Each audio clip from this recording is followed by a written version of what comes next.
Terminamos ya el tema 3, restauración borbónica, economía y sociedad. Acordaos que, pues como soy profesor de geografía e historia de la Generalitat Valenciana, nos han dicho que este año, pues eso, el siglo XIX como que se alarga un poquito desde el punto de vista económico.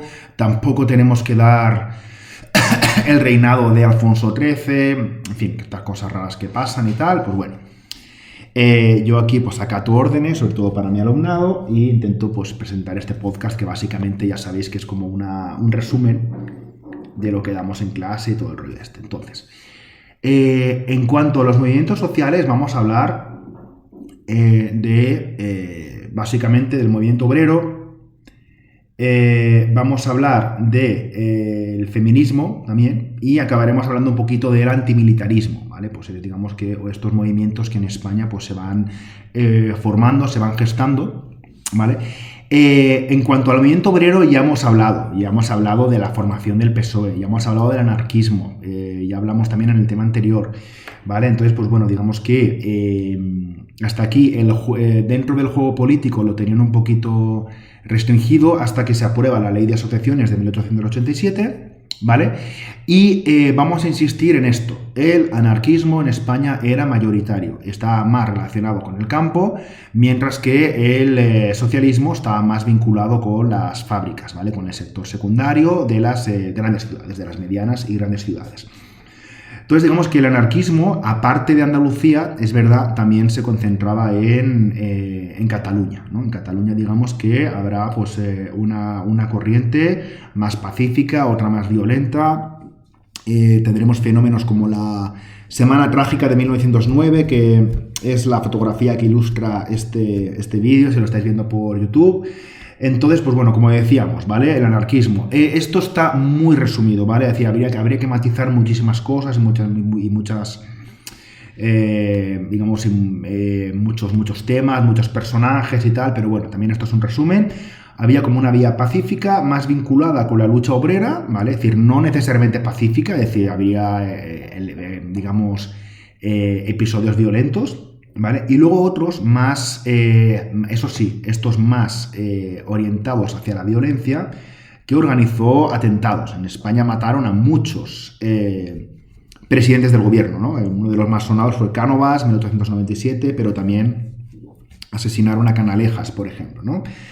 Hay que tener en cuenta esto, que el anarquismo podía tener una vía más pacífica o menos violenta si quieres, una vía más reivindicativa y una vía que se basaba más un poco en el tema de la propaganda por el hecho, es decir, hacer atentados para concienciar a la gente de su situación. Entonces aquí hay que ver que muchas veces la represión hacia el movimiento anarquista era desproporcionada, era excesiva, y esto es como que generaba como un círculo de violencia del que era muy complicado salir, ¿vale? También hay que tener en cuenta que la situación de la mayoría del proletariado, de la clase obrera en España, pues era lamentable, ¿vale? Es decir, había pues muchos niños que trabajaban desde una temprana edad, había muy poca higiene, vivían en condiciones infrahumanas, entonces pues bueno, todo esto requería de una cierta respuesta, ¿no? En cuanto al socialismo, en estos primeros años finales del siglo XIX más bien, pues bueno, se funda el PSOE, que ya lo hemos comentado, en 1879. Unos años después se funda el sindicato que ha estado ligado siempre al PSOE, algunas veces de manera orgánica, ahora están separados, pero bueno, es como que son amigos, digamos, porque son como familia. Se fundó la UGT, que sigue existiendo, la Unión General de Trabajadores, en 1888. Esto también se vio beneficiada por la Ley de Asociaciones de Sagasta, y bueno, aquí es como que estos movimientos más obreros pues van a ir relacionados por el tema de la reivindicación, de las huelgas generales, de la celebración, digamos, del 1 de mayo y todo. ¿Qué pasa a partir de 1902, cuando la llegada de Alfonso XIII y todo esto, digamos, el reinado efectivo de Alfonso XIII, la segunda parte de la restauración, el movimiento obrero va ganando relevancia, ¿vale? Por ejemplo, hay la primera vez que hay un diputado socialista en España, creo que es en 1909, cuando Pablo Iglesias consigue un escaño. pero solamente lo consigue porque hay una conjunción de republicanos y socialistas, porque por separado no fueron. Entonces es como que socialistas anarquistas siguieron luchando por los derechos laborales, también empezaron a mostrar su oposición a las distintas guerras que hay en Marruecos. ¿Por qué? Porque la mayoría de los soldados, de los reclutas que iban, era gente humilde, era gente de clase obrera, porque la gente que era rica, que tenía dinero, podía redimir su servicio militar con dinero. Es decir, yo no quiero ir a la guerra, pago mi dinero y no voy a la guerra. Entonces, que por ejemplo, esta cuestión relacionada con el antimilitarismo es lo que provocó la Semana Trágica, por ejemplo, ¿no? Que esto pues es un proceso mucho más complejo que llevó con la muerte de Ferrer y Guardia, que era un pedagogo anarquista que lo vincularon, digamos que dijeron que era pues como el autor intelectual de todos los atentados y tal. Si queréis buscar cosas de la Semana Trágica, hay fotos muy duras de cadáveres en Barcelona, y fue pues como unos días, una semana, digamos, en la que Barcelona estuvo tomada por la violencia extrema, ¿no? Entonces, pues esta persona, este Ferrer y Guardia, este pedagogo anarquista, lo ejecutaron. Lo mataron, lo condenaron a muerte, y esto provocó una oleada de protestas en todo el mundo, de hecho, en toda Europa sobre todo, pero también en Estados Unidos. Es decir, fue un momento en el que España se le vio eso como un país atrasado, ¿vale? Un poco pues para que lo veáis.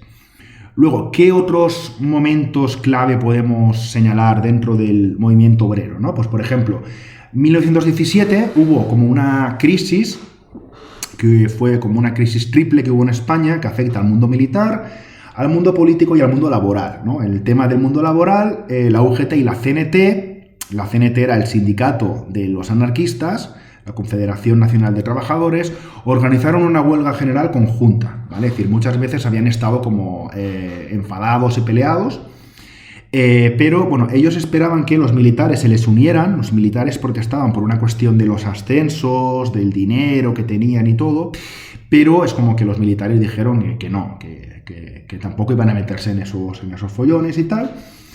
Y bueno, luego podemos hablar que a partir de este año, del 17, la agitación social provocada por el movimiento obrero, también un poco por la situación social, económica de muchos trabajadores que ya hemos comentado que vivían en condiciones infrahumanas, pues todo esto es lo que generó que en España pues hubo como muchísima violencia en general en las grandes ciudades. Y también hay que tener en cuenta que el triunfo de la revolución bolchevique en Rusia, la futura Unión Soviética, pues esto hace que mucha gente vio como una oportunidad, ¿no?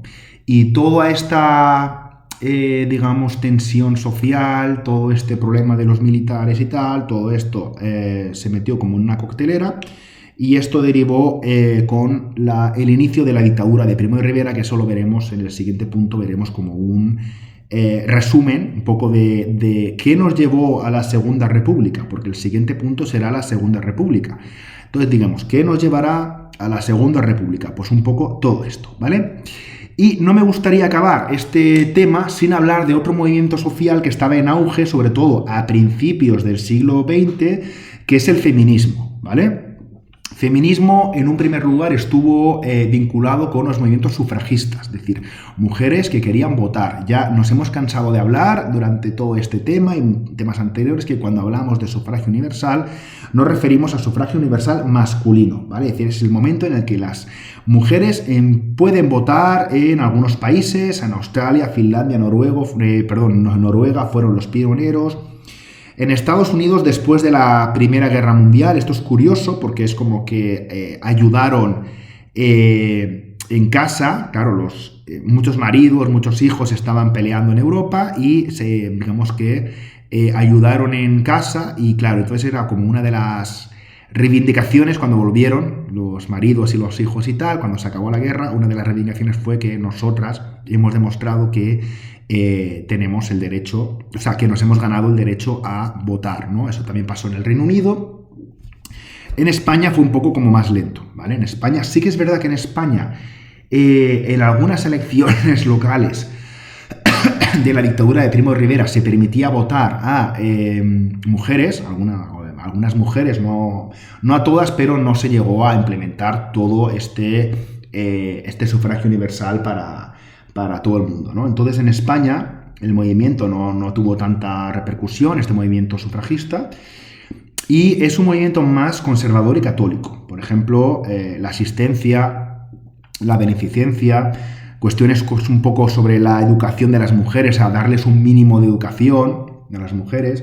Hubo incluso mujeres ya de la clase media alta que se organizaron, crearon el Liceum Club, que era como un club de mujeres internacional, la Asociación Nacional de Mujeres Españolas, también desde el anarquismo hubo personas que intentaron, empoderar a las mujeres, ¿no? Esta palabra que está ahora tan de moda, pues bueno, básicamente era lo mismo, ¿no? El objetivo era conseguir la plena igualdad. Lo que pasa que les quedaría como un largo recorrido, pero por lo menos unos años después, en la Segunda República, pues ya tendrían el derecho reconocido a votar y a participar en política. Bueno, pues con esto termina el tema 3. Espero que os haya gustado. Si tenéis alguna sugerencia o algo, pues podéis hacerla por el canal de YouTube. Y nos vemos pues pronto, porque empezaré ya a subir el podcast de la Segunda República. Venga, hasta luego.